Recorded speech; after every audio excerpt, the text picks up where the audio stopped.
अस्सलाम वालेकुम, welcome back to another video. दोबारा मैं आया था अपनी ड्यूटी पे। आते ही मैंने पहले यूनिफॉर्म चेंज की। यूनिफॉर्म चेंज करने के बाद आता हूँ, हमारे पास बेबीज़ कल 3 थे, आज 5 हो गए हैं। तो एडमिशन रात को भी हुए हैं, 2 न्यू एडमिशन हुए हैं, तो हमारे पास बेबीज़ ज़्यादा हो गए हैं। पहला बच्चा ये वाला हमारे पास है, जो कि AN की कंप्लेंट से हमारे पास आया था। रात के 2 बजे डिलीवरी हुई प्राइवेट सेटअप में। वहीं पे होने के बाद ये इधर आया हमारे पास एडमिट, क्योंकि इसको ऑक्सीजन की नीड थी, साइनोसिस हो रहा था, ब्लू हो रहा था बच्चा। फिर हमने इसको इधर ऑक्सीजन लगा करके आईलैन वगैरह इंजेक्शन लगाए, मेडिसिन लगाई। अभी ये स्टेबल है, इसकी सांस भी काफ़ी हद तक बेहतर है। देखें किस तरह बिल्कुल सुकून से सोया हुआ है। टांगें इकट्ठी की हुई हैं, भाई इकट्ठी नहीं करनी, सीधी करके रखनी है। चलिए इसको सोने देते हैं आराम से।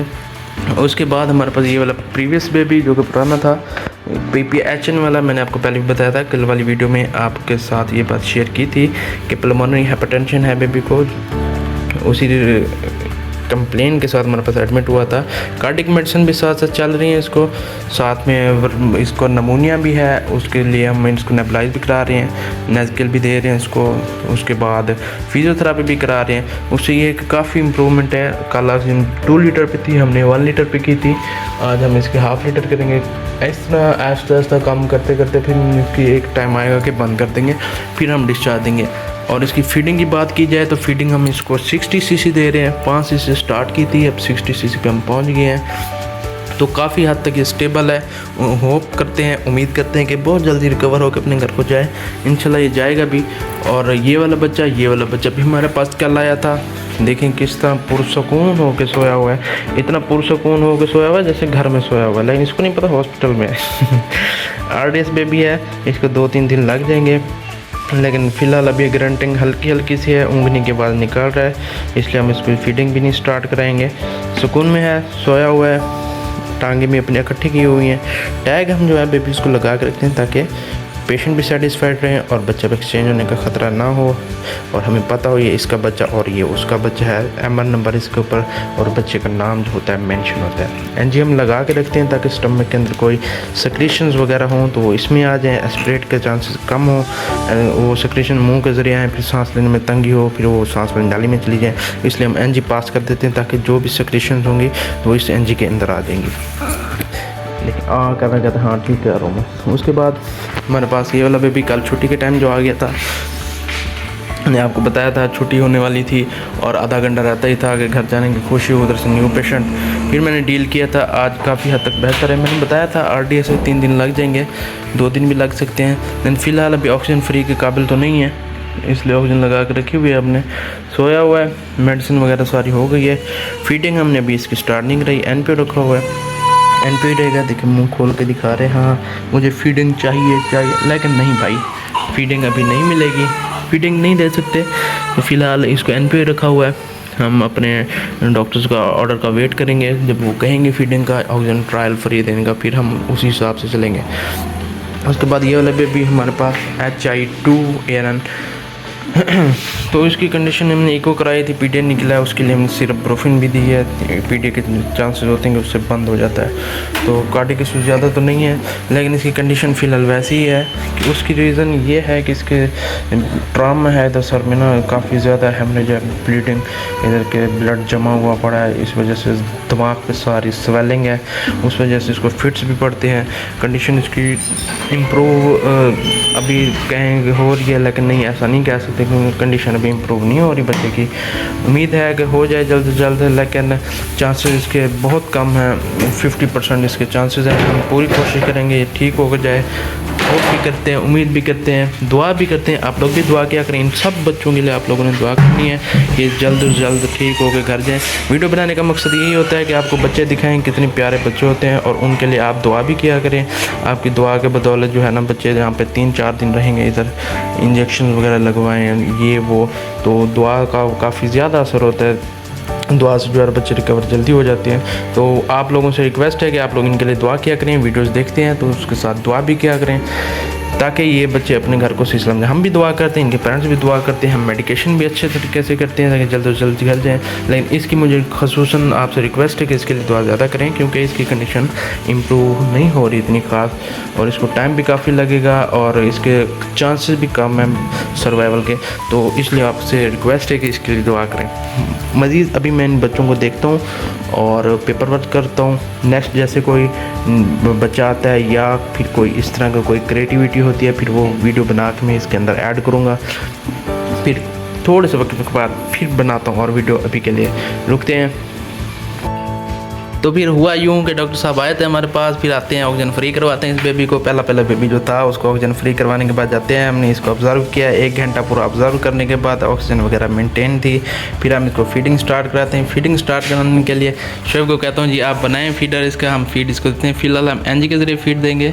एनजी के ज़रिए फीड देने के बाद जो है हम इसको ओरल ट्रायल देंगे। ओरल अगर सही पी लेता है तो फिर हम जो है इसको डिस्चार्ज कर देंगे। उम्मीद तो यही है कि हम इसको 1 बजे तक या 12 बजे तक डिस्चार्ज कर देंगे अगर ये फीड सही ले लेता है। पहले हम एनजी के ज़रिए देंगे, टॉयलेट करता है, कोई इशू नहीं होता। ओहो हो मेरा बच्चा कराए करने लग गया।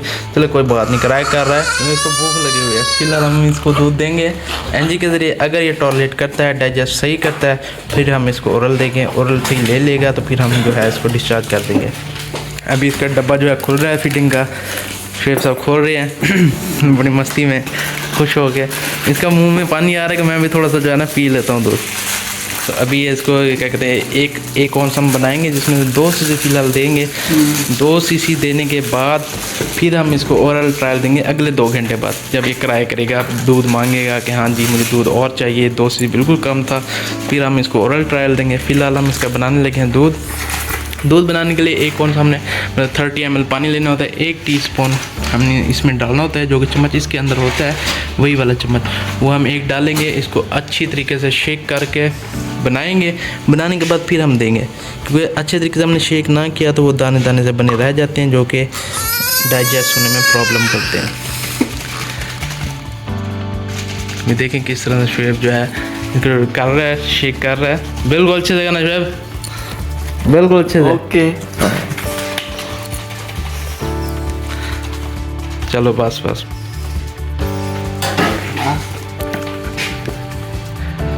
स्टमक वाश मैंने पहले ही कर दिया था, फिर भी ये अपना तरीका कर रहा है, चेक कर रहा है कि उसके अंदर कुछ है तो नहीं है। नहीं, मेरे ऊपर एतमाद नहीं करता ये बंदा, जबकि इसको मैं सारा कुछ गाइड करता रहता हूँ, फिर भी इसको एतमाद नहीं आता मुझ पर। एनजी फीड देने का प्रोटोकॉल यही होता है कि हमने जो होता है ऊपर पंप जो होता है वो निकाल लेना होता है, उसके बाद हम फीडिंग देते हैं। 2 सीसी भी देंगे, थोड़ा सा हल्का सा पुश करेंगे। ये देखिए एनजी के जरिए देखें जाने भी लग गया। 2 सीसी चला जाएगा, फिर हम इसको बंद कर देंगे, फिर बाद में इसको हम डिस्चार्ज कर देंगे ओरल देने के बाद। मिलते हैं थोड़ी देर बाद, एक वक्फे के बाद। अभी के लिए दें मुझे इजाज़त। हाँ जी, तो उसके बाद इस बेबी की भी बारी आ जाती है, इसको भी ऑक्सीजन फ्री करा जाते हैं। हमारे डॉक्टर आते हैं, ऑक्सीजन फ्री ट्रायल दिलवा देते हैं। ऑक्सीजन फ्री करने के बाद 1 घंटा ऑब्ज़र्व मैंने इसको किया था। 1 घंटा ऑब्ज़र्व करने के बाद ये भी माशाल्लाह से बिल्कुल ठीक रहता है, साइनोसिस वगैरह नहीं आती। तो फिर डिसाइड यही करते हैं कि हम इसको भी फीड शुरू कराएंगे। इसको डायरेक्ट ओरल ट्रायल देंगे, मुँह के ज़रिए दूध देंगे, 1 मरतबा देंगे, दूसरी मरतबा देंगे, ठीक रहा तो हम इसको भी डिस्चार्ज कर देंगे। ये भी डिस्चार्ज के काबिल है। इसका फीडिंग मैंने मंगवा ली थी, ये इसके लिए MIG FMT मंगवाया है, बहुत अच्छा दूध होता है ये वाला। अभी मैं इसको बना के दूंगा। शुएब साहब तो चले गए हैं, मैंने ही बना के देना है, बना के इसको मुँह के ज़रिए भी देंगे। अगर ये भी ठीक ले लेता है इसको भी हम डिस्चार्ज करेंगे। हाँ जी, तो कुछ देर के वक्फे के बाद फिर होता है यूँ कि मेरे पास एक और बेबी आ जाता है, जो कि 1 मंथ और 4 डेज़ का होता है। इधर ब्रोंकोलाइटिस की कंप्लेन के साथ हमारे पास एडमिट हो जाता है, क्योंकि इनको नमूनिया हो जाता है, ब्रोंक्यूल की सोजिश को ब्रोंकोलाइटिस कहते हैं। उस कंप्लेंट से हमारे पास आया था, क्योंकि घर में इसकी तबीयत थोड़ी सी शॉर्टनेस ऑफ ब्रेथ थी, सांस सही से नहीं आ पा रही थी, तो इसलिए वो लोग चेकअप कराने आते, तो हमें पता चलता है कि ब्रोंकोलाइटिस है बच्चे को। उसके लिए हमने इसको नेबुलाइजेशन वगैरह स्टार्ट कराई है, एंटीबायोटिक स्टार्ट कराई है, साथ में स्टीरॉइड भी स्टार्ट कराया है। ये देख रहे हैं बच्चे को कफ भी है, प्रीमेच्योर बेबी था ये। जब डिलीवर हुआ था हमारे पास एडमिट 7 दिन ये एडमिट होके गया था। इनक्यूबेटर में रखा था हमने, इनक्यूबेटर के बाद फिर हमने बाहर निकाला था। ठीक होने के बाद इनको एनजी फीड पे डिस्चार्ज किया था। फिर कुछ अरसे के बाद ही ओरल फीड पे भी आ गया था, लेकिन अब ये दोबारा से एडमिट हुआ है हमारे पास। ये कंप्लेन इसकी ये थी कि इसको ठंड वगैरह लगी है, इन्फेक्शन हुआ है, चूमा होगा इनके घर वालों ने जिस वजह से इनको इन्फेक्शन हुआ है। चेस्ट में इन्फेक्शन होने की वजह से दोबारा से एडमिट करना पड़ा। दोबारा से हमने इसको ऑक्सीजन भी लगाई है। ओरल फीड हम नहीं दे रहे, इसको एनजी के ज़रिए फीड दे रहे हैं। मैंने आपको ये बात क्लियर की हुई, मेरी पिछली वीडियोज़ में बात क्लियर है कि जिसको ऑक्सीजन लगी होती है या जिसको चेस्ट प्रॉब्लम होती है उनको हम एनजी फीड देते हैं, मुंह के ज़रिए फीड नहीं देते। उसकी रीज़न ये है कि चेस्ट ऑलरेडी ख़राब होती है, ये मुंह के ज़रिए दूध पियेंगे तो वो हो सकता है, चांसेस होते हैं कि दूध मज़ीद चेस्ट में थोड़ा सा भी चला जाए तो फिर इन्फेक्शन मज़ीद बढ़ जाता है। इसलिए हम एनजी फीडिंग देते हैं, अवॉइड करते हैं ओरल फीड से। अभी तो कंडीशन इसकी इम्प्रूव होगी मेडिकेशन होने के बाद, नेबुलाइज होने के बाद। देखें आंखें खोल के मेरी तरफ देख रहा है, गुस्से से देख रहा है, क्योंकि मैंने इसको इंजेक्शन लगाए, IV लाइन लगाई है, थोड़ी सी पेन दी थी इसको, इसलिए मेरे ऊपर गुस्सा है, फ़िलहाल गुस्सा है। लेकिन जब ये इम्प्रूव हो जाएगा फिर कहेगा हाँ जी ये तो जैन साहब ने बिल्कुल ठीक किया था मेरे साथ, ये अगर मुझे इंजेक्शन ना लगाता मैं ठीक ना होता, मज़ीद ख़राब हो जाए। देखें अब समझ भी आ रहा है इसको, आँखें खोल के अब गुस्से से नहीं, अब प्यार से देख रहा है, इसको मेरी बात समझ आ रही है मेरे ख्याल से। चलें इसी के साथ ही मेरी ड्यूटी का टाइम भी एंड होने वाला है, कुछ टाइम रहता है, 5-10 मिनट तक मुझे छुट्टी हो जाएगी। फिर मिलेंगे कल नेक्स्ट वीडियो नेक्स्ट इन बच्चों के साथ। अभी के लिए दे मुझे इजाज़त, अल्लाह हाफिज़।